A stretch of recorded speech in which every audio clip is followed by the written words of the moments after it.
ಚಂದನ್ ತೆಗಿರಿ ರಾಮ.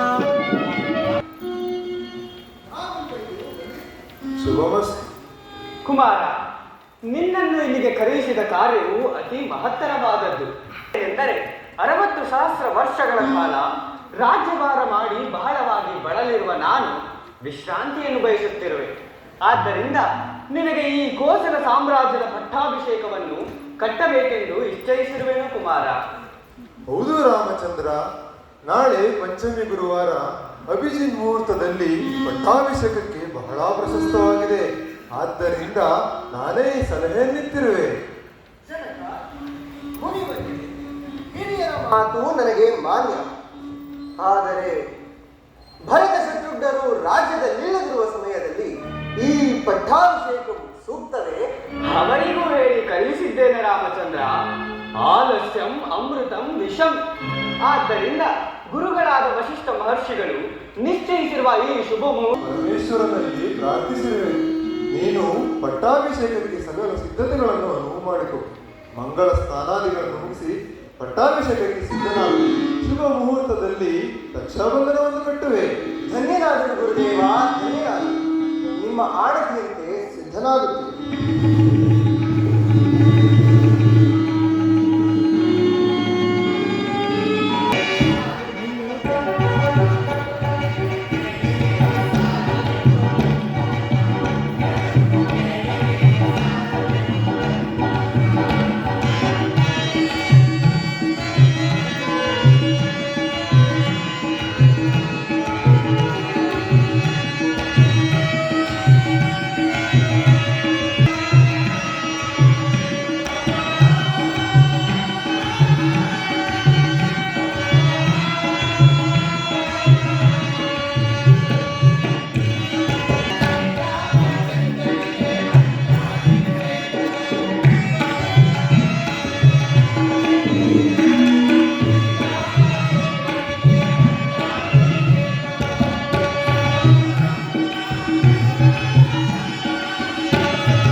ನಾನೇ ಏನು ಇಡೀ ನಾಡಿಗೆ ನಾಡೆ ಸಂತೋಷ ಪಡುತ್ತಿರುವಾಗ ತಾಯಿಯಾದ ನಾನು ಸಂತೋಷ ಪಡಬಾರದೇನೆ?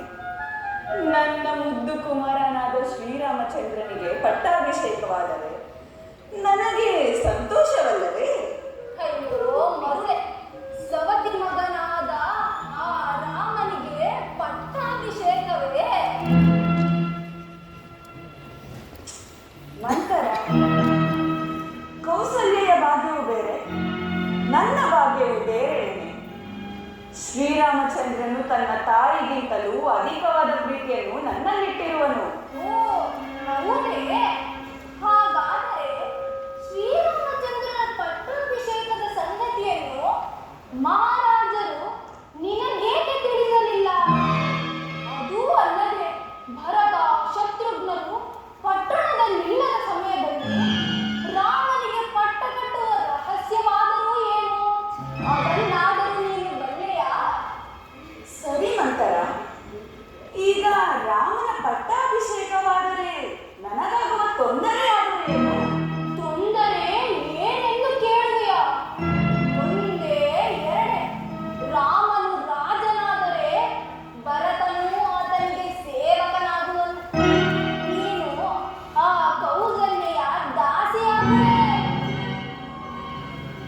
ಸಾಕು ಮಾಡು ಮಂತರ, ಸಾಕು ಮಾಡು. ಕೇಳಲಾರೆ, ನಾನಿನ್ನು ಕೇಳಲಾರೆ.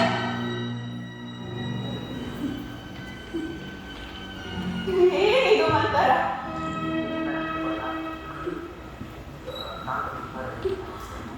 ಸಾಕು ಸಾಕು. ನಿನಗೇಕೆ ಈಗ ದುರ್ಬುದ್ಧಿ ಹುಟ್ಟಿತೆ? ಕೇಳು ಕೈಲ, ಹಿಂದೆ ದೇವಾಸುರರ ಯುದ್ಧದಲ್ಲಿ ನೀನು ಮಾಡಿದ ಸಾಹಸಕ್ಕೆ ಮೆಚ್ಚಿ ಮಹಾರಾಜರು ನಿನಗೆ 2 ವರಗಳನ್ನು ನೀಡಿದ್ದರೆಂದು ನೀನು ನನಗೆ ಹೇಳಿದ್ದೀಯಲ್ಲವೇ? ಹೌದು, ಹೇಳಿದ್ದೆ. ಹಾ, ಈಗ ಅದಕ್ಕೆ ತಕ್ಕ ಸಮಯ. ಆ ವರಗಳನ್ನು ನಡೆಸಿಕೊಡಬೇಕೆಂದು ಕೇಳಿಕೋ. ಯಾವ ರೀತಿಯಾಗಿ ನಡೆಸಿಕೊಳ್ಳಬೇಕೆಂದು ಕೇಳಿಕೊಳ್ಳಲಿ? ಹಾ, ಮೊದಲನೆಯ ವರಕ್ಕೆ ಶ್ರೀರಾಮನಿಗೆ ನಿಶ್ಚಯವಾಗಿರುವ ಪಟ್ಟಾಭಿಷೇಕವನ್ನು ನಿಲ್ಲಿಸಿ ನಿನ್ನ ಮಗನಾದ ಭರತನಿಗೆ ಪಟ್ಟ ಕಟ್ಟಬೇಕೆಂತಲೂ, ಎರಡನೆಯ ವರಕ್ಕೆ ಶ್ರೀರಾಮನು ನಾರುಮಡಿಯನ್ನುಟ್ಟು ಜಟಾವಲ್ಕಲ ದಾರಿಯಾಗಿ 14 ವರ್ಷ ವನವಾಸಕ್ಕೆ ಹೋಗಬೇಕೆಂದು ಕೇಳಿದೆ. ಸಾಕು ಮಂತರ, ಸಾಕು. ನಾನಿನ್ನು ಕೇಳಲಾರೆ. ನಿನಗೇಕೆ ಇಂತಹ ದುರ್ಬುದ್ಧಿ ಹುಟ್ಟಿದೆ? ನನ್ನದು ದುರ್ಬುದ್ಧಿಯೇ ಅಲ್ವಾ? ನನ್ನದು ದುರ್ಬುದ್ಧಿಯಲ್ಲ. ನಿನ್ನನ್ನು ಚಿಕ್ಕಂದಿನಿಂದ ಮಗಳೆಂಬ ವಾತ್ಸಲ್ಯದಿಂದ ಬೆಳೆಸಿದ ಪ್ರೀತಿಗಾಗಿ ನಾನು ಹೇಳಿ ನೀನು ಭರತ ದಾಸರಾಗಿ ಕಷ್ಟಪಡುವುದನ್ನು ಈ ಹಾಳು ಕಣ್ಣುಗಳಿಂದ ನೋಡಲ. ಈಗಲೇ ನನ್ನನ್ನು ನಿಮ್ಮ ತಂದೆಯವರ ಪಟ್ಟಣಕ್ಕೆ ಕಳುಹಿಸು.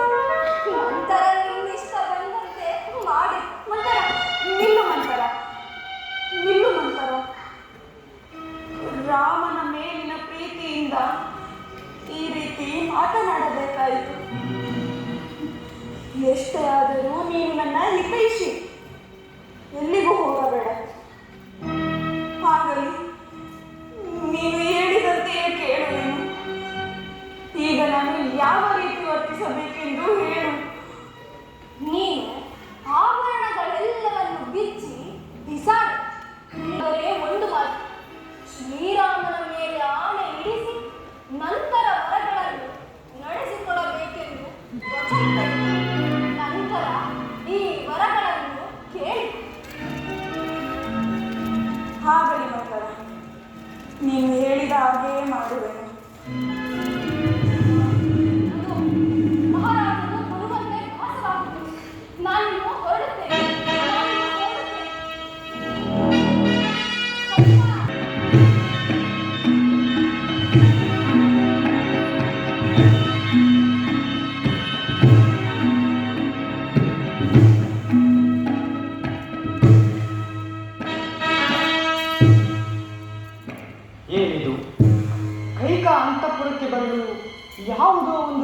ಶೂನ್ಯ ಗ್ರಹದಂತೆ ಭಾಸವಾಗುತ್ತಿರುವುದು?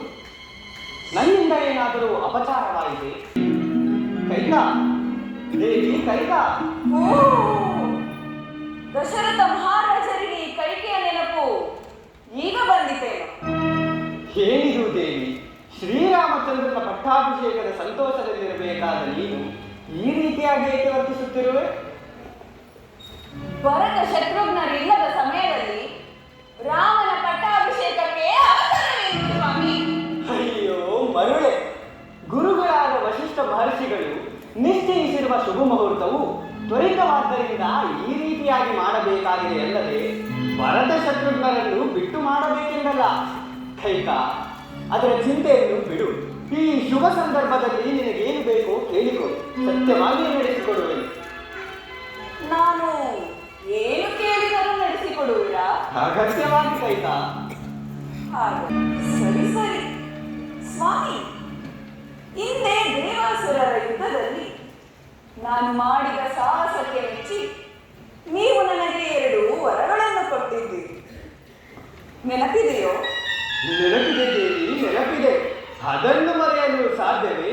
ಆ ವಿಜಯಕ್ಕೆ ಕಾರಣಕರ್ತಳು ನೀನೇ ಅಲ್ಲದೆ? ಹಾ, ಕೇಳು. ಆ 2 ವರಗಳಲ್ಲಿ ನಿನಗೇನು ಬೇಕು ಕೇಳು. ಶ್ರೀರಾಮಚಂದ್ರನ ಮೇಲಾಣೆಯು ನಡೆಸಿಕೊಡುವಿರಾ? ಕೈಕಾ, ಕೈಕಾ, ದೀಕ್ಷಾಬದ್ಧನಾದ ಶ್ರೀರಾಮಚಂದ್ರನ ಮೇಲೆ ಆಣೆ ಪ್ರಮಾಣಗಳೇಕೆ? ಅದೇನು ಬೇಕೋ ಕೇಳು, ಸತ್ಯವಾಗಿಯೂ ನಡೆಸಿಕೊಡುವೆನು. ಇಲ್ಲ, ಆಣೆ ಇಟ್ಟರೆ ಮಾತ್ರ ಕೇಳುವೆ.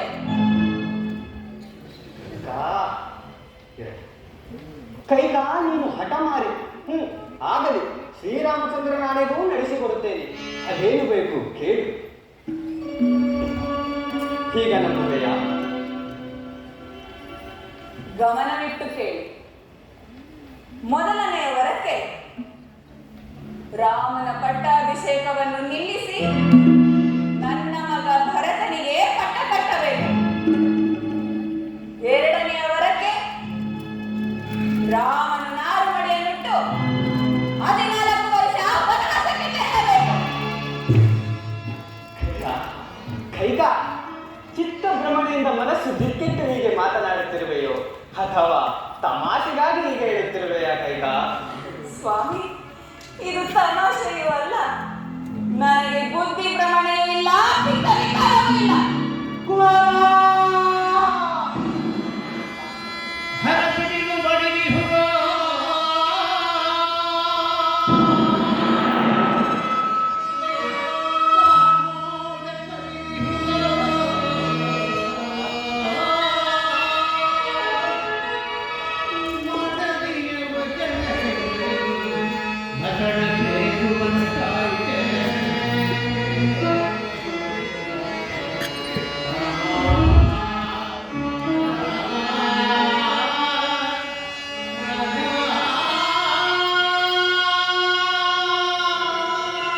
ಸಾಕು ಸಾಕು ಮಾಡು ಕೈಕಾ, ಸಾಕು ಮಾಡು.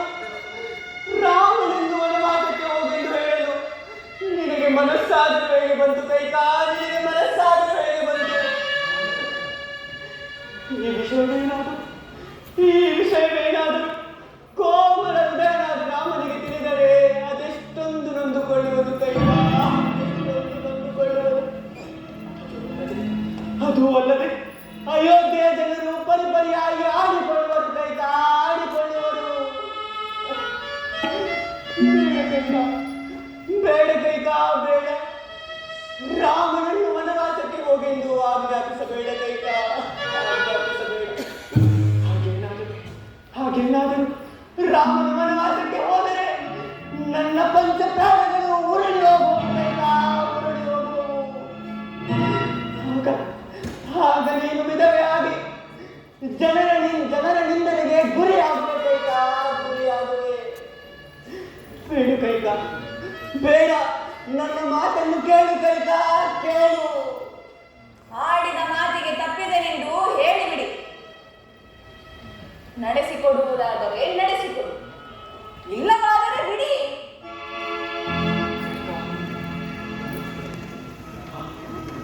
ಕೈಕಾ, ಕೈಕಾ, ನೀನು ಹೇಳಿದಂತೆ ಭರತನಿಗೆ ಪಟ್ಟಾಭಿಷೇಕವನ್ನು ಕಟ್ಟುವೆನು ಕೈಕಾ. ಆದರೆ ಆದರೆ ನನ್ನ ಕುಮಾರ ರಾಮನ ವನವಾಸಕ್ಕೆ ಹೋಗುವುದನ್ನು ಮಾತ್ರ ತಪ್ಪಿಸಬೇಕಾ? ಮಾತ್ರ ತಪ್ಪಿಸು. ಇದು ಇದು ನಿನಗೆ ಕೈ ಮುಗಿದು ಬೇಡುತ್ತೇನೆ ಕೈಕಾ, ಕೈ ಮುಗಿದು ಬೇಡುತ್ತೇನೆ. ಆಡಿದ ಮಾತಿಗೆ ತಪ್ಪಿದೆ ಎಂದು ಹೇಳಿಬಿಡಿ. ಸೂರ್ಯವಂಶದ ದಶರಥ ಮಹಾರಾಜರು ಆಡಿದ ಮಾತಿಗೆ ತಪ್ಪಿದರೆಂದು ಲೋಕವು ಆಡಿಕೊಳ್ಳಲಿ. ಕೈಕಾ ಕೈಕಾ, ನೀನು ರಾಮನಲ್ಲಿಟ್ಟಿದ್ದ ಪ್ರೀತಿ ವಿಶ್ವಾಸಗಳು ಏನಾದವು ಕೈಕಾ, ಏನಾದವು? ಎಲ್ಲವೂ ನಿಮ್ಮ ಕಪಟ ನಾಟಕದಲ್ಲಿ ನಾಟಕಿ ನನ್ನದು ನನ್ನದು ಕಪಟ ನಾಟಕವೋ? ನಾನು ನಿನ್ನಲ್ಲಿಟ್ಟಿದ್ದ ಪ್ರೀತಿಗೆ ತಕ್ಕ ಪ್ರಾಯಶ್ಚಿತವನ್ನೇ ಮಾಡಿಬಿಟ್ಟೆ.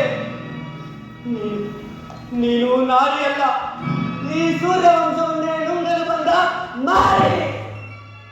ಹೋಗು ಹೋಗು, ನನಗೆ ನಿನ್ನ ಮುಖವನ್ನೇ ತೋರಿಸಬೇಡ, ದೂರ ಕಳೆದು. ಬೇಡ, ರಾಮನನ್ನು ಇಲ್ಲಿಗೆ ಕರಬೇಡ ಕೈಕಾ, ನಿನಗೆ ಕೈ ಮುಗಿದು ಪ್ರಾರ್ಥಿಸುತ್ತೇನೆ ಕೈಕಾ. ಅಯ್ಯೋ, ಈ ನಿಮ್ಮ ರೋದನೆಯನ್ನು ನೋಡಲಾಗುತ್ತಿಲ್ಲ. ಆಡಿದ ಮಾತಿಗೆ ತಪ್ಪಿದೆ ಎಂದು ಹೇಳಿಬಿಡಿ. ವಚನ ಭ್ರಷ್ಟರೆಂದು ಸಾರಿಬಿಡುತ್ತೇನೆ. ದೂರ ಕಳೆದು ನಿನ್ನನ್ನು ಕ್ಷಣ ಮಾತ್ರವೂ ಈ ಭೂಮಿಯ ಮೇಲೆ ಹೊಡಲಾರೆ. ನಿನ್ನನ್ನು ಕೊಂದು ನನ್ನ ಕ್ರೋಧವನ್ನು ಜನಕ ಶಾಂತರಾಗಿ ಜನಕ, ಶಾಂತರಾಗಿ ಬನ್ನಿ, ಅಮ್ಮನ ಬಳಿಯಲ್ಲಿ ನಾನು ಶಾಂತರಾಗಿ. ಅಮ್ಮ, ಜನಕನು ಈ ದಿನ ಕ್ರೋಧಗೊಳ್ಳಲು ಕಾರಣವೇನಮ್ಮ? ಆಡಿದ ಮಾತನ್ನು ನಡೆಸಿಕೊಡಲಾರದೆ ನಿಮ್ಮ ತಂದೆಯವರು ಪಡುತ್ತಿರುವ ವ್ಯಥೆ ಇದು. ಅಸಂಭವ, ಅಸಂಭವ. ಸೂರ್ಯವಂಶದ ಅರಸರು ಎಂದಿಗಾದರೂ ಆಡಿದ ಮಾತಿಗೆ ತಪ್ಪುವರೇನಮ್ಮ? ತಂದೆಯವರು ನಿಮ್ಮ ಯಾವ ಅಭೀಷ್ಟವನ್ನು ನೆರವೇರಿಸಲಾರದೆ ಈ ರೀತಿ ವ್ಯಥೆಪಡುತ್ತಿದ್ದಾರೆ. ಏನೆಂಬುದಾಗಿ ಹೇಳಿದ್ದಾರೆ, ಅದನ್ನು ನಾನು ನಡೆಸಿಕೊಡಲು ಸಿದ್ಧನಾಗಿದ್ದೇನೆ. ಇದುವರೆಗೂ ತಂದೆಯ ಪರೀಕ್ಷೆಯಾಯಿತು, ಇನ್ನು ಮಗನ ಪರೀಕ್ಷೆಯಾಗಬೇಕು. ಅಮ್ಮ, ಅಮ್ಮ, ನೀನು ನನ್ನ ಮೇಲೆ ಎಂದಿಗೂ ಈ ರೀತಿ ಅನುಮಾನ ಪಟ್ಟವಳಲ್ಲ ತಾಯಿ. ಅದೇನೆಂಬುದಾಗಿ ಹೇಳು. ಭಗವಾನ್ ಸೂರ್ಯದೇವನ ಆಣೆಯಾಗಿಯೂ ನಡೆಸಿಕೊಡುತ್ತೇನೆ. ಹಾಗಾದರೆ ಕೇಳು. ಹಿಂದೆ ದೇವಾಸುರರ ಯುದ್ಧದಲ್ಲಿ ನಾನು ಮಾಡಿದ ಸಾಹಸಕ್ಕೆ ಮೆಚ್ಚಿ ನಿಮ್ಮ ತಂದೆಯವರು ನನಗೆ 2 ವರಗಳನ್ನು ಕೊಟ್ಟಿದ್ದರು. ಅವುಗಳನ್ನು ಈ ಸಮಯದಲ್ಲಿ ಕೇಳಿಕೊಂಡೆನು.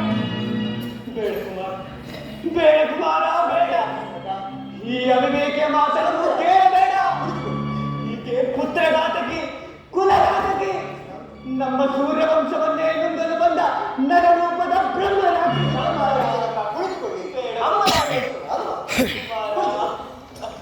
ಅಮ್ಮ, ಅದೇನೆಂಬುದಾಗಿ ಹೇಳುತ್ತಾರೆ. ಮೊದಲನೆಯ ವರಕ್ಕೆ ನಿನಗೆ ನಿಶ್ಚಯವಾಗಿರುವ ಪಟ್ಟಾಭಿಷೇಕವನ್ನು ನಿಲ್ಲಿಸಿ ನನ್ನ ಮಗ ಭರತನಿಗೆ ಪಟ್ಟ ಕಟ್ಟಬೇಕೆಂದು ಕೇಳಿಕೊಂಡೆ. ಅಮ್ಮ, ಈ ಅಲ್ಪವಾದ ವಿಚಾರಕ್ಕೆ ನನ್ನ ತಂದೆಯವರು ಈ ರೀತಿ ವ್ಯಥೆಪಡಬೇಕು. ಭರತನಾರು ನಾನಾರು, ನಮ್ಮಿಬ್ಬರಲ್ಲಿ ಯಾರು ಆಡಿದರೇನು ನಿನ್ನೆಲ್ಲವನ್ನು ಆಗಲಿಕ್ಕಾಗಿ. ಹಾಗೆ ನಿಮ್ಮ ಇಚ್ಛೆಯಂತೆಯೇ ಭರತನಿಗೆ ಪಟ್ಟಾಭಿಷೇಕವಾಗುವುದು. ಇನ್ನು ನಿಮ್ಮ ಎರಡನೆಯವರ ಯಾವುದು? ಬೇಡ ಕೈಕಾ, ಬೇಡ. ಎರಡನೆಯ ವರಕ್ಕೆ ನೀನು ನಾರು ಮಡಿಯನ್ನುಟ್ಟು 14 ವರ್ಷ ವನವಾಸಕ್ಕೆ ತೆರಳಬೇಕೆಂದು ಕೇಳಿಕೊಂಡೆ. ಸಪ್ತಾಂಗದಿಂದೊಪ್ಪುದಿ ಸಾಮ್ರಾಜ್ಯ ಭಾರತೋ ದರಿಪುರಂದ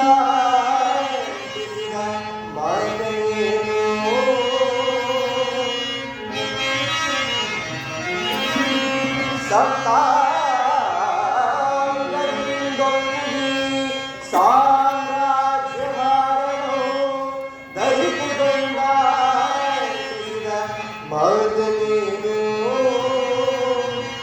ಭರತನಿಗೂ ಮಿಗಿಲಾದ ಭವ್ಯ ಬೇಡವಿಲ್ಲದೆ ಬಗೆದ ಮಾತೆಯೋ ಪಿತೃವಾಕ್ಯ ಪಾಲಿಸಿ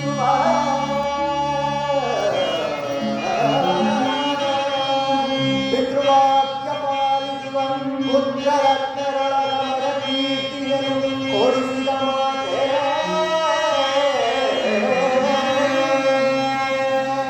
ವನವಾಸೆಯ ಪಡೆದ ಮುನಿಜರ ಸೇವಿಸುವ ಗಣಪರಯ್ಯನ ಬಿದ್ದ ಮಾತೆ ಪ್ರತ್ಯಕ್ಷ ಮಾತೆ ಅಮ್ಮ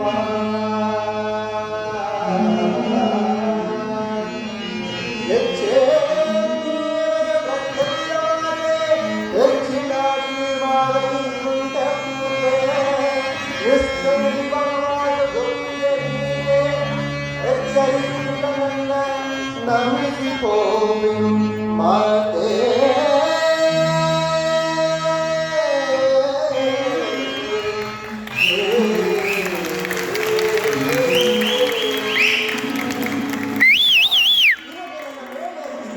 ವಾತ್ಸಲ್ಯ ತಾಯಿ, ಈ ಘನತರವಾದ ಗೋಸಾರ ಸಾಮ್ರಾಜ್ಯದ ಭಾರವನ್ನು ನನ್ನ ಶಿರದ ಮೇಲೆ ಹೊರಿಸಲಿದೆ. ಪ್ರಕೃತಿಯ ಮಡಿಯಲ್ಲಿ ಮುಳುಜನರ ಪಾದ ಸೇವೆ ಮಾಡುವ ಸೌಭಾಗ್ಯವನ್ನು ಕಲ್ಪಿಸಿಕೊಟ್ಟರು. ಹಾಗೆ ನಿನ್ನಿಚ್ಛೆಯಂತೆಯೇ ಈಗಿನವೇ ಬಲವಾದಕ್ಕೆ ಹೊರಡುತ್ತೇನೆ. ನಿನ್ನ ಮಗನಿಗೆ ಪಟ್ಟಾಭಿಷೇಕವಾಗಲಿ. ಆದರೆ ಜನಗಳ ರಕ್ಷಣೆಯ ಭಾರ ನಿಮ್ಮದು ತಾಯಿ, ನಿಮ್ಮದು. ಅವರಿಗೆ ಯಾವುದೇ ಕೊಂದು ಬರದಂತೆ ಕುಮಾರ ಕುಮಾರ ಕುಮಾರ ಕುಮಾರ ಬೇಡ ಕುಮಾರ, ಬೇಡ. ನನ್ನ ನಗರಿ ಹೋಗಬೇಡ ಕುಮಾರ, ಹೋಗಬೇಡ. ನೀನು ಹೋದರೆ ನನ್ನ ಪ್ರಾಣಗಳು ಹೋಗಬೇಕು. ಬೇಡ ಕುಮಾರ, ಕುಮಾರ ಕುಮಾರ ಕುಮಾರ ಕುಮಾರ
ಸ್ವಾಮಿ ಬನ್ನಿ.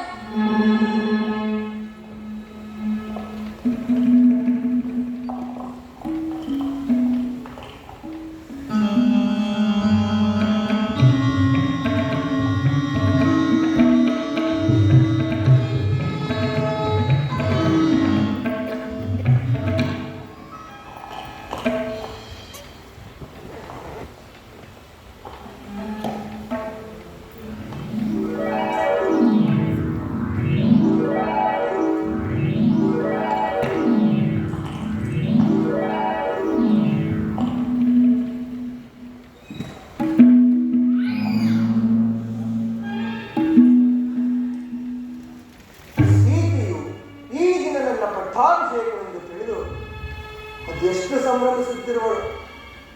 ಆದರೆ ನನಗೊದಗಿರುವ ಈ ಅಮಂಗಳದ ವಾರ್ತೆಯನ್ನು ಈಕೆಗೆ ಹೇಗೆ ತಿಳಿಸಲಿ? ಸೀತಾ, ಸೀತಾ. ಸ್ವಾಮಿ, ನಿಮ್ಮ ಮುಖಭಾವವು ಬಾಡಿದಂತಿದೆ. ಏನೋ ಚಿಂತೆಯಲ್ಲಿರುವಂತಿದೆ. ಇದಕ್ಕೆ ಕಾರಣವೇನು ಸ್ವಾಮಿ? ಏನೆಂದು ಹೇಳಲಿ ಸೀತಾ, ಏನೆಂದು ಹೇಳಿ? ಈ ಸಂತೋಷದ ಸಂದರ್ಭದಲ್ಲಿ ಆ ಸುದ್ದಿಯನ್ನು ನೀನು ಕೇಳಿದರೆ ನಿನ್ನ ಮನಸ್ಸಿಗೆ ಗಾಜಿಯಾಗುವುದು. ಆದರೂ ಹೇಳು, ಕೇಳು. ಎಂದ ನನ್ನ ತಂದೆಯವರು ಕೈ ಕೈಕಾಮಾತೆಯವರಿಗೆ 2 ವರಗಳನ್ನಿತ್ತಿದ್ದರು. ಅದರಂತೆ ಭರತನಿಗೆ ಈ ರಾಜ್ಯದ ಪಟ್ಟಾಭಿಷೇಕವೆಂತಲೂ ನಾನು ಮುಡಿಯನ್ನುಟ್ಟು ವನವಾಸಕ್ಕೆ ಹೋಗಬೇಕೆಂತಲೂ ಕೈಕಾಮಾತೆಯವರ ಆಜ್ಞೆ. ಅದರಂತೆ ನಾನು ವನವಾಸಕ್ಕೆ ಹೋಗುತ್ತಿದ್ದೆ. ಸ್ವಾಮಿ, ಇದೆಂತಹ ವಿಷಮ ವಾರ್ತೆಯನ್ನು ನಾನು ಕೇಳುತ್ತಿದ್ದೇನೆ ಸ್ವಾಮಿ. ಅಲ್ಲದೆ ನನ್ನನ್ನು ಬಿಟ್ಟು ವನವಾಸಕ್ಕೆ ಹೊರಡಲು ನಿಮಗೆ ಮನಸ್ಸಾಗಲು ಹೇಗೆ ಬಂತು? ನನಗೆ ಈ ರಾಜ್ಯವಾಗಲಿ ಈ ಸಂಪತ್ತಾಗಲಿ ಯಾವುದೂ ಮುಖ್ಯವಲ್ಲ ಸ್ವಾಮಿ. ಆದರೆ ನಾನು ಮಾಡಿದ ಅಪರಾಧವಾದರೂ ಏನಾದರೂ ವನವಾಸಕ್ಕೆ ಹೊರಟಿರುವ ನಿಮ್ಮನ್ನು ಬಿಟ್ಟು ಈ ಅಯೋಧ್ಯೆಯಲ್ಲಿ ಒಂದು ಕ್ಷಣವೂ ಇರಲಾರೆ. ನನ್ನನ್ನು ನಿಮ್ಮ ಸಂಗಡ ಕರೆದುಕೊಂಡು ಹೋಗಿ ಸ್ವಾಮಿ. ಸೀತಾ, ಆ ಗೊಂಡಾರಣ್ಯದಲ್ಲಿ ನೀನು ಹೇಗೆ ಜೀವಿಸಬಲ್ಲೆ? ಅದು ಅಲ್ಲದೆ ವನವಾಸದ ಆಜ್ಞೆ ನನಗೆ ಮಾತ್ರ. ಆ ಕಾಡಿನಲ್ಲಿ ನೀನು ಕಲ್ಲು ಮುಳ್ಳುಗಳನ್ನು ತುಳಿಯುತ್ತಾ ಗೆಡ್ಡೆ ಗೆಣಸುಗಳನ್ನು ತಿಂದು ಜೀವಿಸುವುದನ್ನು ನಾನು ನೋಡಲಾರೆ ಸೀತಾ, ನೋಡಲಾರೆ. ಆದ್ದರಿಂದ ನನ್ನನ್ನು ತಡೆಯಬೇಡ, ನನ್ನನ್ನು ಬೀಳ್ಕೊಡು ಸೀತಾ. ಸಾಧ್ಯವಿಲ್ಲ ಸ್ವಾಮಿ, ಸಾಧ್ಯವಿಲ್ಲ. ಚಂದ್ರನಿಲ್ಲದ ಗಗನದಂತೆ, ದೇವರಿಲ್ಲದ ಗುಡಿಯಂತೆ, ನೀವಿಲ್ಲದ ಈ ಅಯೋಧ್ಯೆಯಲ್ಲಿ ನಾನಿರಲಾರೆ. ನನ್ನನ್ನು ನಿಮ್ಮ ಸಂಗಡ ಕರೆದುಕೊಂಡು ಹೋಗಿ ಸ್ವಾಮಿ. ಎಷ್ಟೇ ಕಷ್ಟ ಬಂದರೂ ಸಹಿಸಿಕೊಂಡು ನಿಮಗೆ ಸಹಕರಿಸುತ್ತೇನೆ. ನೀವು ಒಪ್ಪದೆ ಹೋದ ಪಕ್ಷದಲ್ಲಿ ನಾನು ಅಗ್ನಿ ಪ್ರವೇಶ ಮಾಡುವೆನು. ಸೀತಾ, ಸೀತಾ, ಈ ಅಲ್ಪವಾದ ವಿಚಾರಕ್ಕೆ ಅಗ್ನಿ ಪ್ರವೇಶವಿದೆ. ವಿಧಿ ಇಚ್ಛೆ ಇದ್ದಂತಾಗ ಸರಿ, ನಡೆ. ಮಾತಾ ಪಿತೃಗಳ ಆಶೀರ್ವಾದವನ್ನು ಪಡೆದು ನಾವು ಹೊರಡೋಣ. ಅಣ್ಣ, ಅಣ್ಣ, ವಿಷಯವೂ ತಿಳಿಯಿತು. ಕೂಡದಣ್ಣ, ಕೂಡದು. ಕಿರಿಯ ಹೆಂಡತಿಯ ಮಾತಿಗೆ ಹೂಂಗುಟ್ಟು ನಿರಪರಾಧಿಯಾದ ನಿನಗೆ ಅರಣ್ಯವಾಸವನ್ನು ವಿಧಿಸಿದ ತಂದೆಯಾದರೂ ಶಿಕ್ಷಾರ್ಹನಲ್ಲದು. ನನಗಾಜ್ಞೆಯನ್ನು ಕೊಡಿ. ಧರ್ಮಾತ್ಮನೊಬ್ಬನ ಜ್ಯೇಷ್ಠನಾದ ನಿನ್ನಲ್ಲಿ ದ್ವೇಷ ಅಸೂಯೆಯಿಂದಲೋ ತನ್ನ ಮಗನ ಮೇಲಿರುವ ಮೋಹದಿಂದಲೋ ರಾಜನೀತಿ ಧರ್ಮಗಳನ್ನು ಉಲ್ಲಂಘಿಸಿ ತನ್ನ ರಾಜ್ಯ ಪದವಿಗೂ ಕ್ಷತ್ರಿಯ ಕುಲಕ್ಕೂ ಕಳಂಕವನ್ನು ತಂದ ಆ ಕುಲದ್ರೋಹಿ ಕೈಕೆಯ ನಾಲಿಗೆ ಶಾಂತನಾದ ಲಕ್ಷ್ಮಣ, ಶಾಂತನಾದ. ದುಡುಕುವುದು ಪ್ರಾಜ್ಞರ ಲಕ್ಷಣವಲ್ಲ. ಮಾತಾಪಿತೃಗಳ ಆಜ್ಞೆಯನ್ನು ಪಾಲಿಸುವುದೇ ನಮ್ಮಗಳ ಕರ್ತವ್ಯ. ಆದ್ದರಿಂದ ನೀನು ಮಾತಾಪಿತೃಗಳ ಸೇವೆ ಮಾಡಿಕೊಂಡು ಇಲ್ಲಿಯೇ ನಾವು ವನವಾಸಕ್ಕೆ ಹೊರಡುತ್ತೇವೆ. ಸಾಧ್ಯವಿಲ್ಲವನ್ನ, ಸಾಧ್ಯವಿಲ್ಲ. ನೀವಿಲ್ಲದ ಅಯೋಧ್ಯೆಯಲ್ಲಿ ನಾನು ಸಹ ಇರಲಾರೆ. ಲಕ್ಷ್ಮಣ, ಭರತ ಶತ್ರುಘ್ನರು ರಾಜ್ಯದಲ್ಲಿ ಇಲ್ಲದಿರುವ ಸಮಯದಲ್ಲಿ ನೀನು ನನ್ನ ಸಂಗಡ ಬಂದರೆ ವಯೋವೃದ್ಧರಾದ ಮಾತಾಪಿತೃಗಳ ಸೇವೆ ಮಾಡುವರಾಪ. ಅಗ್ರಜ, ಭರತನಿಗೆ ಪಟ್ಟಾಭಿಷೇಕ ನಿಶ್ಚಯವಾಗಿರುವಾಗ ಕೈಕಾಮಾತೆಯು ಭರತ ಶತ್ರುಘ್ನರು ಇರುವರು. ನಾನಿದ್ದು ಫಲವೇ. ನಾನು ಸಹ ನಿಮ್ಮ ಸಂಗಡ ವನವಾಸಕ್ಕೆ ಬರುವೆ. ನೀವು ನನ್ನನ್ನು ಕರೆದುಕೊಂಡು ಹೋಗದಿದ್ದ ಪಕ್ಷದಲ್ಲಿ ನಾನು ಈ ರಾಜ್ಯವನ್ನೇ ಬಿಟ್ಟುಬಿಡುವೆ. ಲಕ್ಷ್ಮಣ, ಎಂತಹ ಉಭಯ ಸಹಿತ.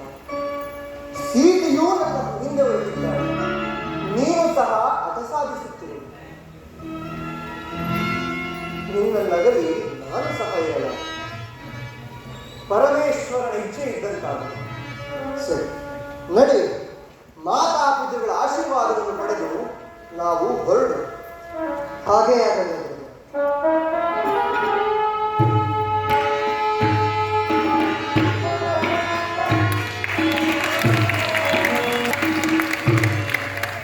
ಶತ್ರುಘ್ನ, ನಿಮ್ದೇಕೋ ಬರೀ ಅಪಶಕುನಗಳೇ ಕಾಣುತ್ತಿದೆ. ಅದು ಅಲ್ಲದೆ ಈ ದಿನ ಶ್ರೀರಾಮಚಂದ್ರನ ಪಟ್ಟಾಭಿಷೇಕವಾಗಿದೆ. ಎಲ್ಲಿಯೂ ಸಂಭ್ರಮ ತೋರಣಗಳ ಅಲಂಕೃತವಿಲ್ಲ. ಸುಮಂಗಲಿಯರು, ಸುವಾಸಿನಿಯರು ಒಬ್ಬರು ಕಾಣಿಸುತ್ತಿಲ್ಲವಲ್ಲ. ಈ ಅಯೋಧ್ಯೆಯನ್ನು ನೋಡುತ್ತಿದ್ದರೆ ಕಾದು ಗೂಬೆಗಳು ವಾಸಿಸುವ ಸ್ಮಶಾನದಂತೆ ಭಾಸವಾಗುತ್ತದೆ. ಇದಕ್ಕೆ ಕಾರಣವೇನಿರಬಹುದು ಸಹೋದರ? ಅಗ್ರಜ, ಧೈರ್ಯವಾಗಿರು. ಆತ್ಮಸ್ಥೈರ್ಯಕ್ಕೆ ಬಲವಾದ ದುರ್ಬಲವನ್ನು ತಂದುಕೊಂಡು ನಾನೇ ಕೇಳುವುದು. ಸರಿಯಾಗಿ ಹೇಳಿದೆ ಸರಿ. ನಡೆ ಹೋಗೋಣ.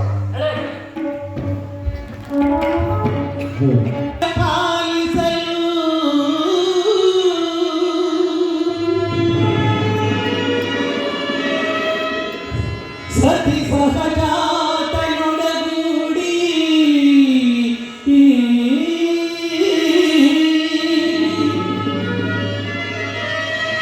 ತೆರಳುತ್ತಿಹನಯ್ಯ ವಿಪಿನ ವನವಾಸಕ್ಕೆಂದು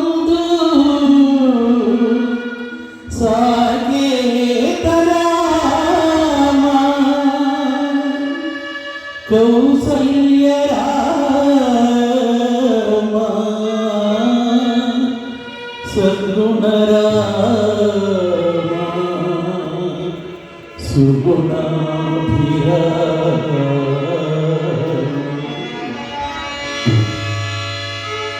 ತಂದೆಯ ಮಾತನ್ನು ಪಾಲಿಸಲು ತೆರಳಿದರು ರಾಮ ವನವಾಸಕ್ಕೆ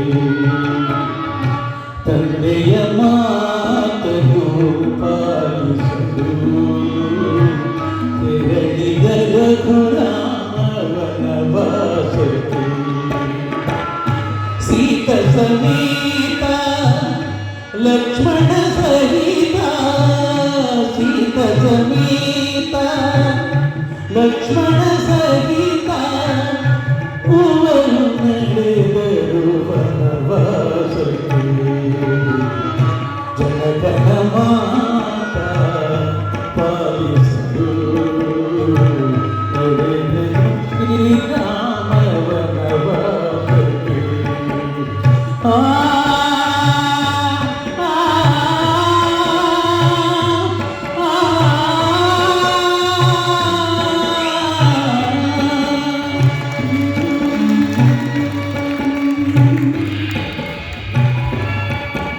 ಮಾತಾ ಅಮ್ಮ, ಮಾತಾ ಏನಿದು? ನಾವು ಬಂಧುಗಳನ್ನೇ ಅತಿ ಪ್ರೀತಿಯಿಂದ ಆದರಿಸುತ್ತಿದ್ದ ನಮ್ಮ ತಾಯಿ ಇಂದು ಕಾಣಿಸುತ್ತಿಲ್ಲವಲ್ಲ? ಅಮ್ಮ, ಮಾತಾ ಅಮ್ಮ, ಮಾತಾ ಅಮ್ಮ, ಮಾತಾ ಮಾತೆ ಇಲ್ಲೇ ಇರು. ಅಮ್ಮ, ನಮಸ್ಕರಿಸಲು ಮಾತೆ.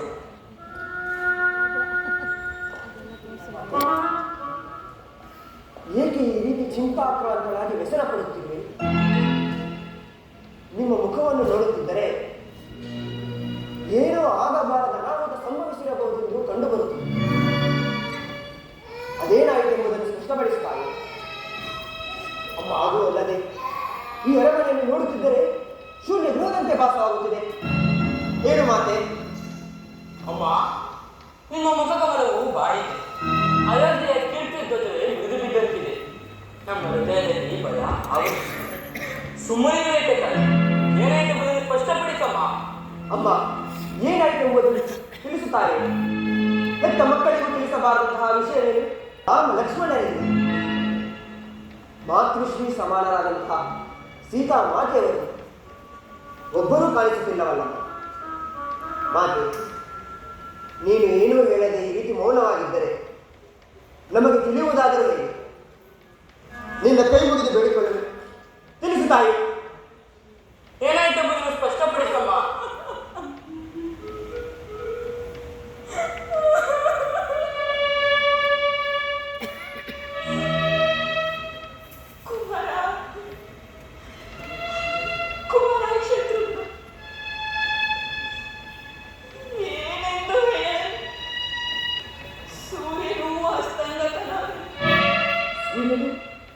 ಅಸ್ತಂಗತನಾಗಲೇ? ಏನಾಯ್ತಮ್ಮ?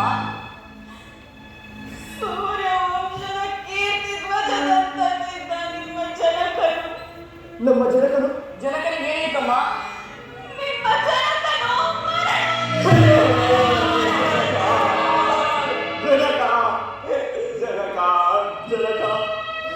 ನಮ್ಮನ್ನು ಅಗಲಿ ಬಿಟ್ಟಿರಾ ಜನಕ? ಸ್ವರ್ಗಸ್ಥರಾದಿರ ಜನಕ, ಸ್ವರ್ಗಸ್ಥರಾದಿರ. ಇದು ಹೇಗಾಯಿತಮ್ಮ?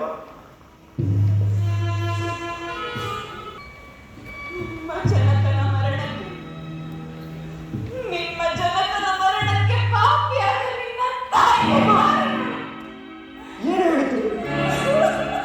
ಜೀವಕ್ಕೆ ಜೀವದಂತಿದ್ದ ಜನಕನ ಸಾವಿಗೆ ನೀವು ಹೇಗೆ ಕಾರಣರಾದಿರಿ ತಾಯಿ? ಅದೇ ಕುಮಾರ, ಅದೇ ಕುಮಾರ, ನಾನು ಮಾಡಿದ ತಪ್ಪು.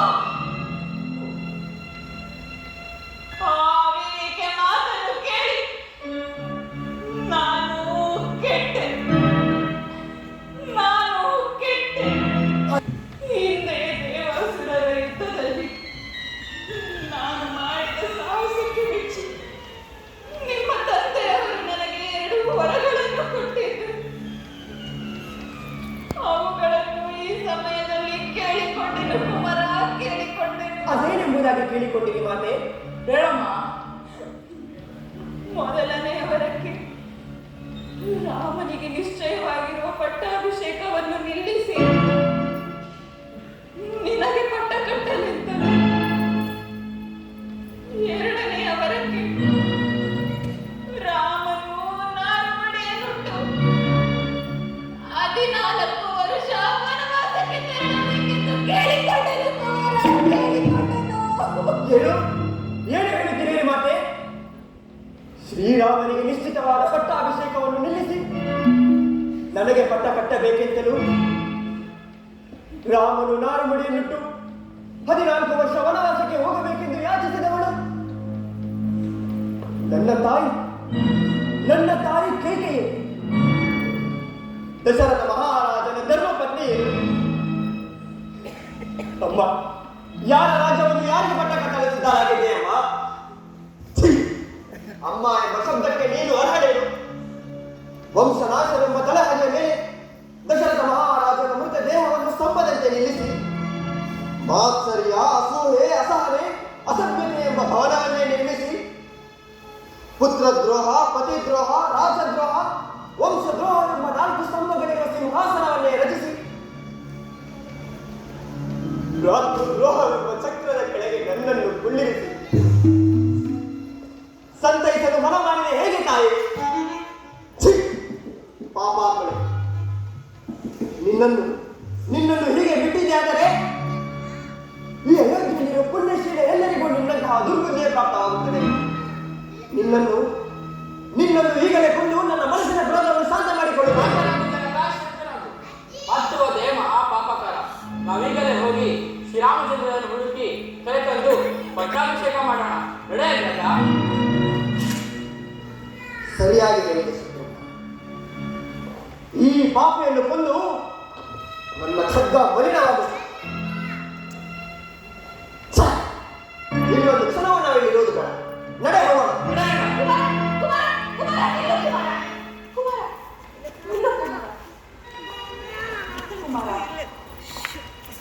ಆದದ್ದು ಆಗಿ ಹೋಗಿ ಇನ್ನಾದರೂ ನೀನು ಪಟ್ಟಾಭಿಷೇಕ ಸುಖದಿಂದ ರಾಜ್ಯಭಾರ ಮಾಡು.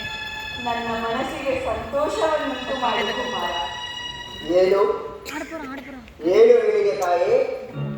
ನಾನು ಪಟ್ಟಾಭಿಷಿಕ್ತನಾಗಬೇಕೆ? ನರವರನಾದ ಶ್ರೀರಾಮಚಂದ್ರನನ್ನು ಕಾಡಿಗೆ ಕಳುಹಿಸಿ ಪತಿಯನ್ನು ಪರಲೋಕ ವಾಸಿಯನ್ನಾಗಿ ಮಾಡಿ ಮಾಡಬಾರದ ಕೃತ್ಯಗಳನ್ನು ಮಾಡಿ ನಿಂತಿರುವ ಈ ನಿನ್ನ ಮುಖ ದರ್ಶನವೇ ಅಸಹ್ಯ. ನಡೆ.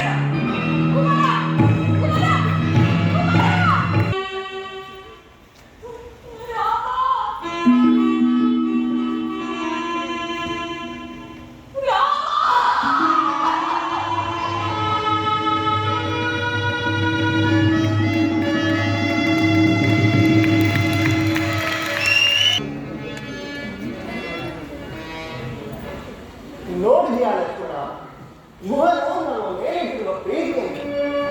ಸುರಸ್ತಾರವಾದ ಗಂಗಾ ನದಿಯನ್ನು ಎಷ್ಟು ಜಾಗೃತನಾಗಿ ನಮಗೆ ಸ್ವಲ್ಪವೂ ಆಯಾಸವಾಗದಂತೆ ನದಿಯ ಜಲ ಸೇರಿಸಿದ. ಆತನು ತೋರಿದ ಭಕ್ತಿ, ಶ್ರದ್ಧೆ, ಅವನು ನೀಡಿದ ಆತಿಥ್ಯ ಮೆಚ್ಚುವಂಥದ್ದೇ ಸರಿ.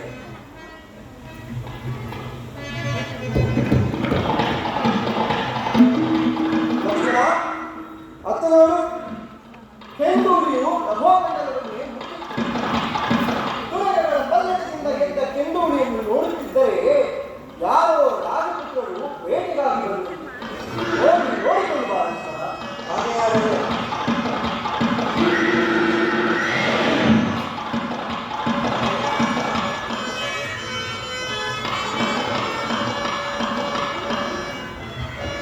ಅಗ್ರಜಾಮ ತಾವಲ್ಲ, ದಾಯಾತಿ ಮಾತ್ಸರದಿಂದ ಪರಕಡೆ ಸೈನ್ಯ ಸಮೇತನಾಗಿ ಬರುತ್ತಿರುವರು.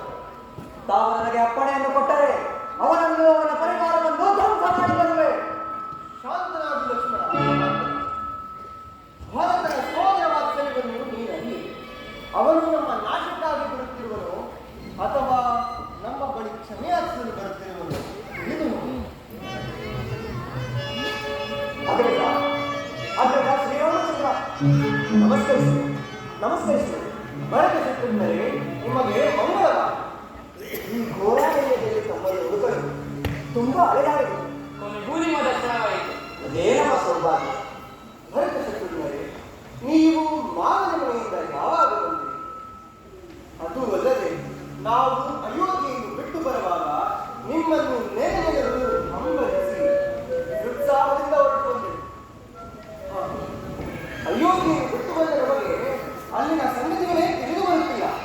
ಹೇಳಿ, ಒಬ್ಬೊಬ್ಬರ ಯೋಗಕ್ಷೇಮವನ್ನು ಕೇಳುತ್ತೇನೆ. ಸಪ್ತರ್ಷಿಗಳಲ್ಲೇ ಶ್ರೇಷ್ಠರಾದ ನಮಗೆ ಅಕ್ಷರಾಭ್ಯಾಸ ಮಾಡಿಸಿದ ವರಿಷ್ಠ ಮಹರ್ಷಿಗಳು ಕ್ಷೇಮವೇ? ಸಚಿವರಲ್ಲೇ ಶ್ರೇಷ್ಠರಾದ ಮಂತ್ರಿ ಸುಮಂತ್ರರು ಕ್ಷೇಮವೇ?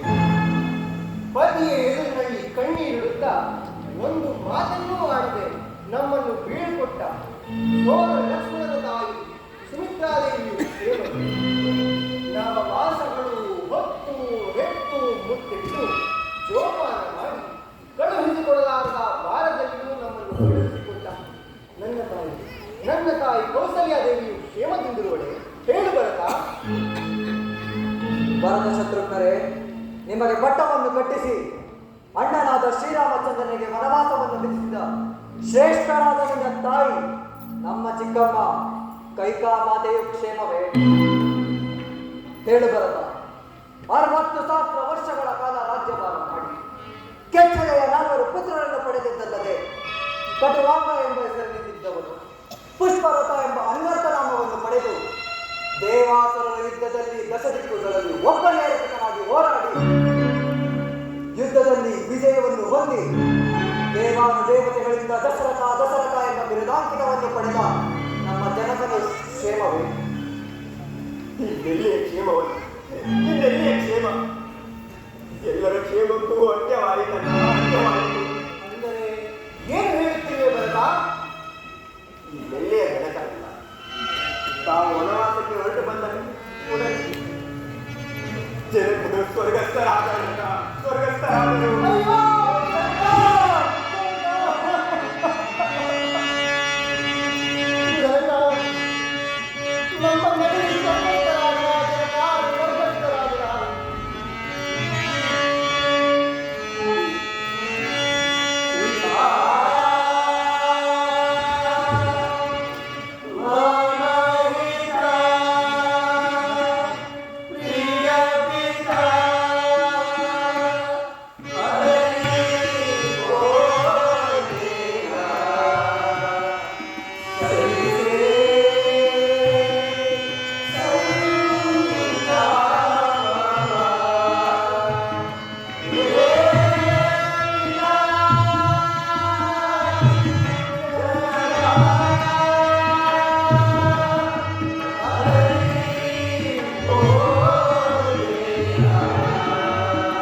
ಸ್ವರ್ಗದಲ್ಲಿರುವ ತಮಗೆ ನಾವು ಇಲ್ಲಿಂದಲೇ ವಂದಿಸುವೆ.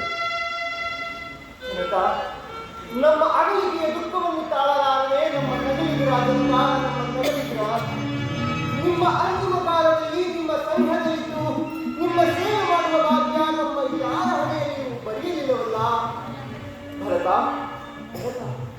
ನೀವೇ ಜನಕನ ಅಂತಿಮ ಕಾಲದಲ್ಲಿ ಅವರ ಸನಿಹದಲ್ಲಿದ್ದು ಅವರ ಸೇವೆ ಮಾಡಿ ಆ ಭಾಗ್ಯವು ನನಗೂ ಇಲ್ಲ.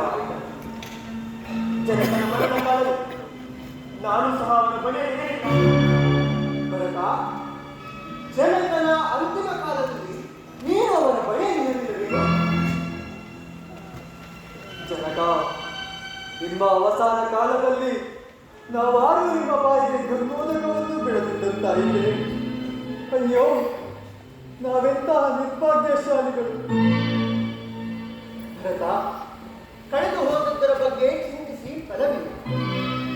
ಹೋಗು, ನಿನ್ನ ತಾಯಿಯ ಆಜ್ಞೆಯ ಪ್ರಕಾರ ಪಟ್ಟಾಭಿಷಿಕ್ತನಾಗಿ ಧರ್ಮದಿಂದ ರಾಜ್ಯಭಾರ ಮಾಡಿಕೊಂಡು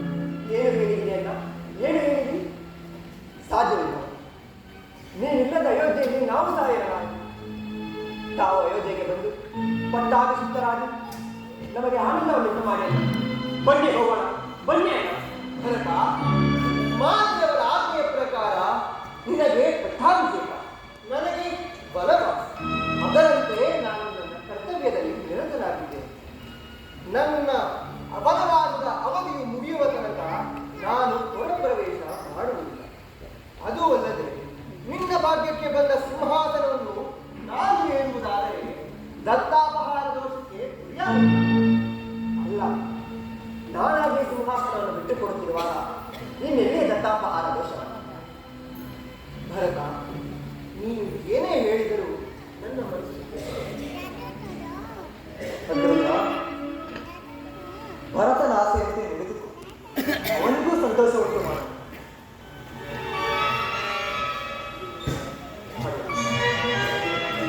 ಕೋರಿಕೆನಾದರೆ ನೆರವೇರಿಸಿಕೊಳ್ಳಿಲ್ಲ, ಅದೇನೆಂಬುದಾಗಿ ಹೇಳಿ ಭರತ, ನೆರವೇರಿಸುತ್ತೇನೆ. ಶ್ರೀರಾಮ, ನೀವಿಲ್ಲದ ಅಯೋಧ್ಯೆಯಲ್ಲಿ ನಾವು ಸಹಾಯಕಾರಿ. ಆದ್ದರಿಂದ ತಾವು ತಮ್ಮ ಪವಿತ್ರವಾದ ಪಾದಕಗಳನ್ನು ಅಲಿಗರಿಸಿದರು. ನಾನು ಅವುಗಳಿಗೆ ನಂದಿ ಗ್ರಾಮದಲ್ಲಿ ಪಟ್ಟ ಕಟ್ಟಿ ನಾನು ಕೇವಲ ನೆಪಮಾತ್ರಕ್ಕೆ ರಾಜವನ್ನಾಗುತ್ತೇನೆ. ನಿಮ್ಮ ವನವಾಸ ಮುಗಿದ ಮರುದಿನವೇ ನೀವು ನನಗೆ ದರ್ಶನವನ್ನು ನೀಡದೆ ಹೋದರೆ ನಾನು ಅಗ್ನಿ ಪ್ರವೇಶ ಮಾಡುತ್ತೇನೆ. ಈ ಮಾತು ನಿಮ್ಮ ಪಾದಕಾಲಿಗೆ ಸತ್ಯ. ಹಾಗೆ ನುಡಿಯಬೇಕು. ತೆಗೆದುಕೋ ಮಾತುಗಳು.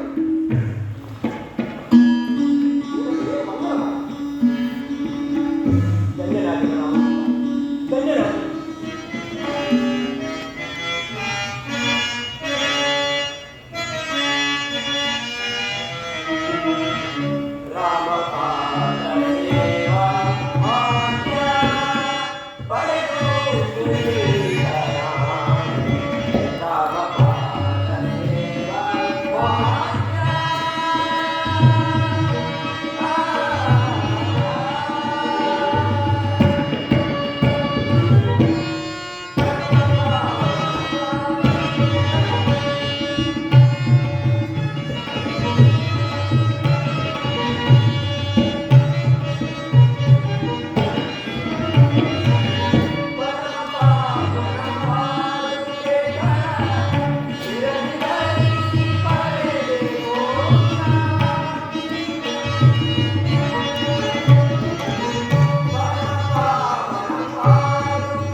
ನನ್ನನ್ನು ಕ್ಷಮಿಸು. ಭರತನ ವಿಚಾರದಲ್ಲಿ ನಾನು ತಪ್ಪು ತಿಳಿದಿರುತ್ತೇನೆ. ಲಕ್ಷ್ಮಣ, ಈ ಪ್ರದೇಶವು ಅಯೋಧ್ಯೆಗೆ ಸಮೀಪದಲ್ಲಿರುವುದರಿಂದ ಪ್ರಜೆಗಳು ಪದೇ ಪದೇ ಬಂದು ನಮ್ಮನ್ನು ಕಾಣುವುದು. ಆದ್ದರಿಂದ ನಮ್ಮ ಮುಂದಿನ ಪ್ರಯಾಣವನ್ನು ದಂಡಕಾರಣ್ಯದ ಕಡೆಗೆ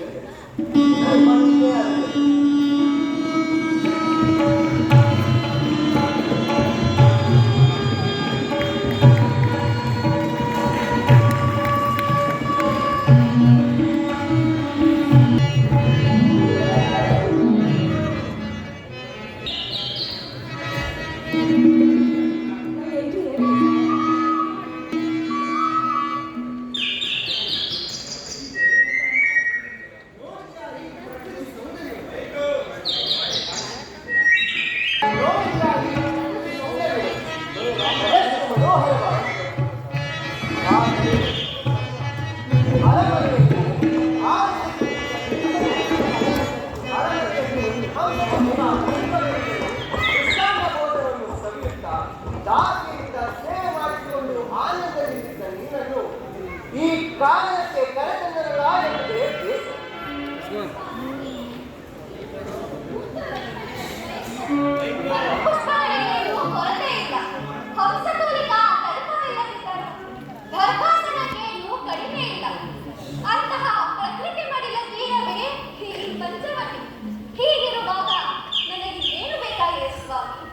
ನಿಜ ಸೀತಾ, ನಿಜ.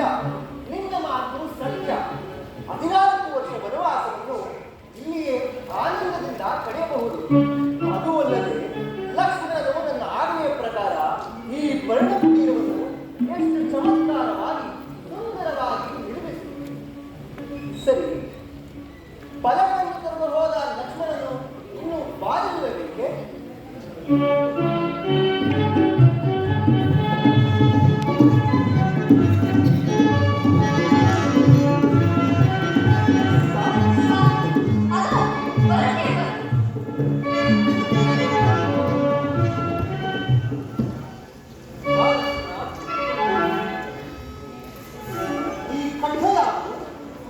ಅಗ್ರಜ, ಓರ್ವ ರಕ್ಕಸನು ಸೂರ್ಯದೇವರನ್ನು ಕುರಿತು ತಪವನ್ನಾಚರಿಸುತ್ತಿದ್ದನು.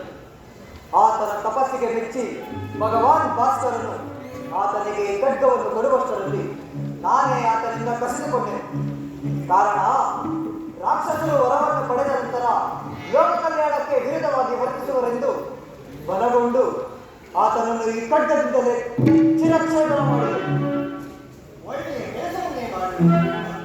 ಈ ಖಡ್ಗವು ನಿನ್ನ ಆತ್ಮರಕ್ಷಣೆಗಾಗಿ ನಿನ್ನ ಬಳಿ ನೀನು ಸ್ವಲ್ಪ ಕಾಲ ಹಾಗೆಯೇ ಆಗದೆ ಬಾ.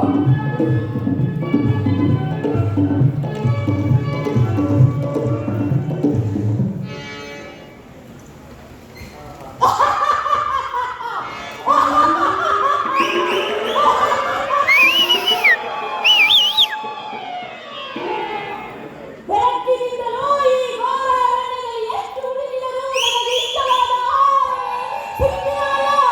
ಏನು ಮಾಡಲಿ, ಏನು ಮಾಡಲಿ? ಹಸಿವು ನನ್ನನ್ನು ಬಾಧಿಸುತ್ತಿದೆ. ನನ್ನ ದೇಹವು ನಿತ್ರಾಣವಾಗುತ್ತಿದೆ. ಏನು ಮಾಡಲಿ?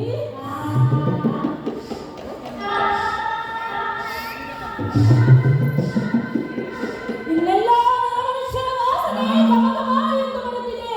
ಗಮಗಮ ಎಂದು ಬರುತ್ತಿದೆ. ಪರಮೇಶ್ವರ, ನಿನಗೆ ಧನ್ಯೋಸ್ಮಿ, ಧನ್ಯೋಸ್ಮಿ. ಇಂದು ನನಗೆ ಹಬ್ಬವ ಹಬ್ಬ, ಹಬ್ಬವ ಹಬ್ಬ.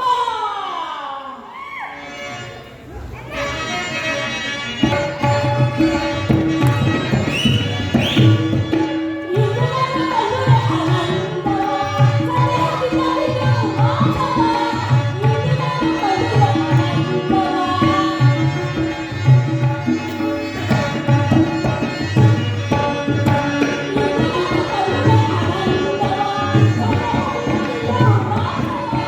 ಇಂದು ನನ್ನ ಮದುವೆ ಆನಂದವ.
ಈ ಅರಣ್ಯಕ್ಕೆ ಏಕೆ ಬಂದೆ?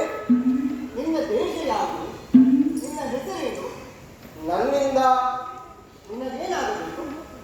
ನಾನು ಪ್ರಿಯ ಲಂಕಾಧೀಶ್ವರನಾದ ರಾವಣನ ಸಹೋದರಿ.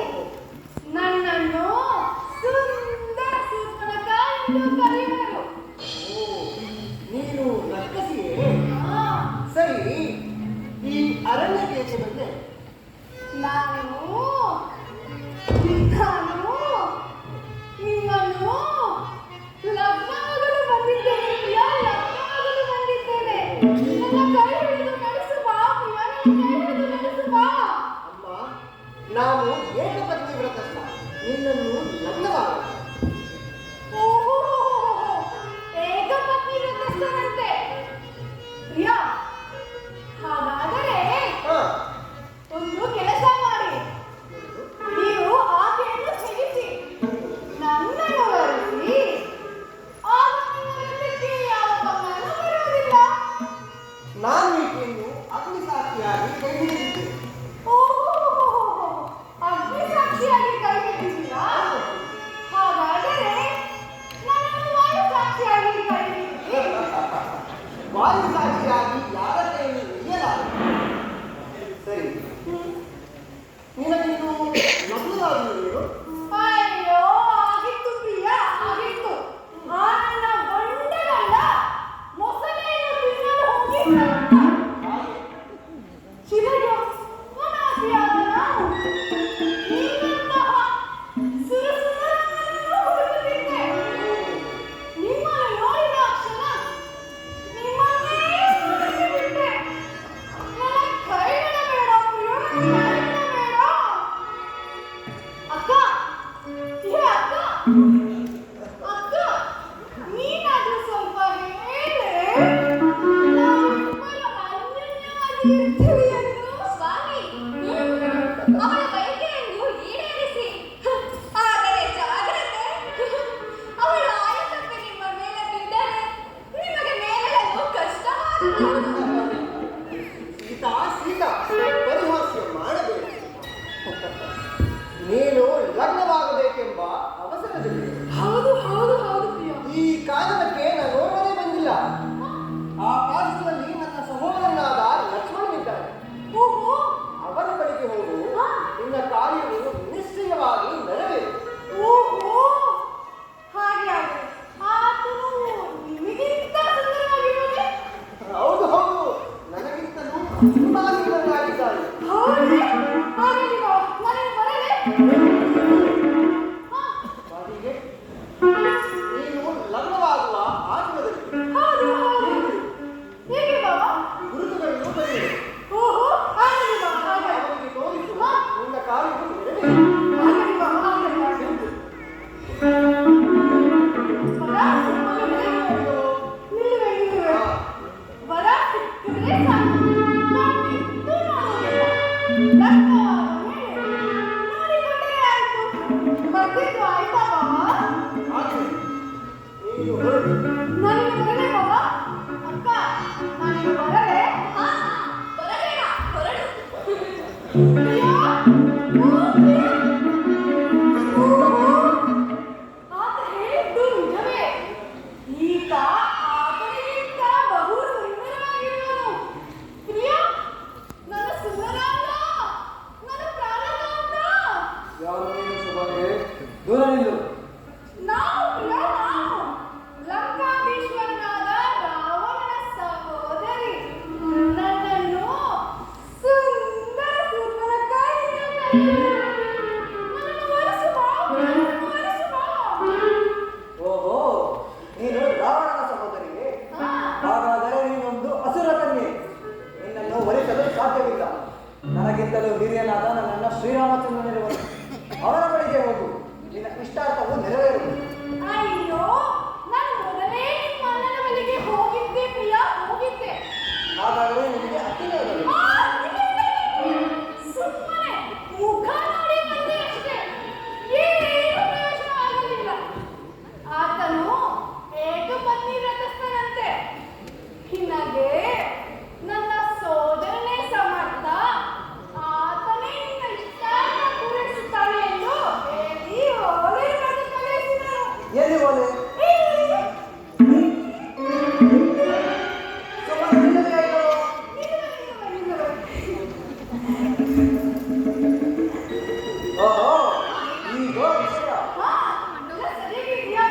ಸರಿಯಾಗಿ ಸುಂದರಿ ವಿವಾಹವಾಗುವ ಒಬ್ಬರನ್ನೊಬ್ಬರು ನೋಡಬಾರದು, ಮುಟ್ಟಬಾರದು, ಮಾತನಾಡಲೂಬಾರದು. ಆದುದರಿಂದ ನಿನ್ನ ಸೆರಗಿನಿಂದ ಕಣ್ಣುಗಳನ್ನು ಕಟ್ಟಿಕೋ.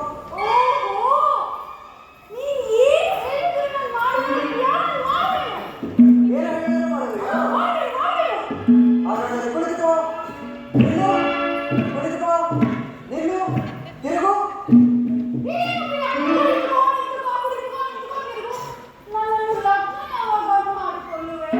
ಓದಿಸಬೇಕು ಬೇಡವೋ? ನಿನ್ನನ್ನು ಒದಿಸಬೇಕು ಬೇಡವೋ? ಹಾಗಾದರೆ ಸೆರಗಿನಿಂದ ಕಣ್ಣುಗಳನ್ನು ಕಟ್ಟಿಕೋ.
ಕುಪಿತಳಾಗಬೇಡ ತಾಯಿ, ಕುಪಿತಳಾಗಬೇಡ. ನಿಜವನ್ನೇ ನುಡಿಯುವೆ. ಪಿತೃವಾಕ್ಯ ಪರಿಪಾಲನೆಗೆಂದು ವನವಾಸಕ್ಕೆಂದು ಬಂದ ರಾಮ ಲಕ್ಷ್ಮಣರ ಬಳಿಗೆ ಬಂದ ಶೂರ್ಪಣಖಳು ತನ್ನನ್ನು ಒಲಿಸುವಂತೆ ಅವರನ್ನು ಬಹುವಿಧವಾಗಿ ಪೀಡಿಸಿದೆ. ಕೋಪಗೊಂಡ ಲಕ್ಷ್ಮಣನು ಅವರ ಮೂಗನ್ನು ಕತ್ತರಿಸಿದನು. ಆಗ ಕ್ರೋಧಗೊಂಡ ಶೂರ್ಪಣಖಳು ಇಲ್ಲ ಸಲ್ಲದ ವಿಚಾರವನ್ನು ಸಾರ್ವಭೌಮರಿಗೆ ತಿಳಿಸಿ, ಲೋಕೈಕ ಸುಂದರಿಯಾದ ಸೀತೆಯು ನಿನಗೆ ಅನುರೂಪಳು, ಅವಳನ್ನು ಅಪಹರಿಸಿಕೊಂಡು ಬರಬೇಕೆಂದು ಹೇಳುತ್ತಾರೆ. ಅದನ್ನು ಮನಗೊಂಡ ಸಾರ್ವಭೌಮರು ಮಾವ ಮಾರೀಚನಿಗೆ ಆಜ್ಞೆಯಿಟ್ಟರು. ಇವನ ರೆಕ್ಕೆಗಳನ್ನು ಕತ್ತರಿಸಿ ಸೀತೆಯನ್ನು ಅಪಹರಿಸಿಕೊಂಡು ಹೋಗಿ ಅಶೋಕವನದಲ್ಲಿಟ್ಟಿರುವನು. ಈ ಸತ್ಯವು ಕ್ಷಣಕಾಲದಲ್ಲೂ ಪ್ರತ್ಯಕ್ಷವಾಗುವುದು.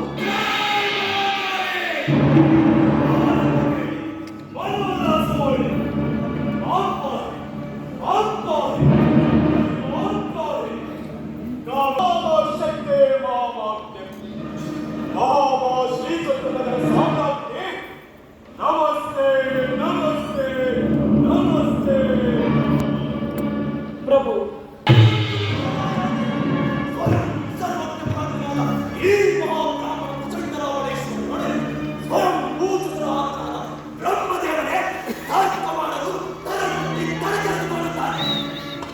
ಲಂಕೇಶ್ವರ, ನಾನೆಷ್ಟೇ ಆದರೂ ನಿಮ್ಮ ಅರಮನೆಯ ಪಂಚಾಂಗದ ಪುರೋಹಿತ.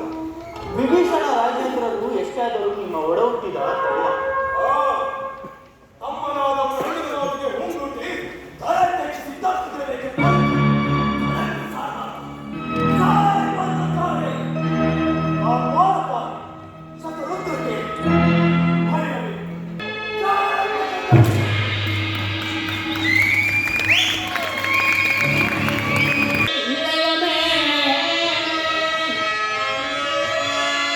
ಮರೆಯಲಾಗದ ನಿತ್ಯ ಸತ್ಯ ನೃತ್ಯ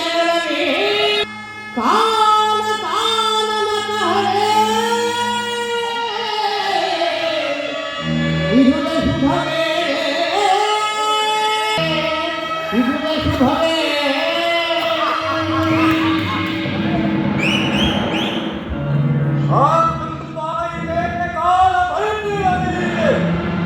ಕಣ್ಣು ಮುಚ್ಚಾಲೆ ದೈವ ಸೋನೆ ಈ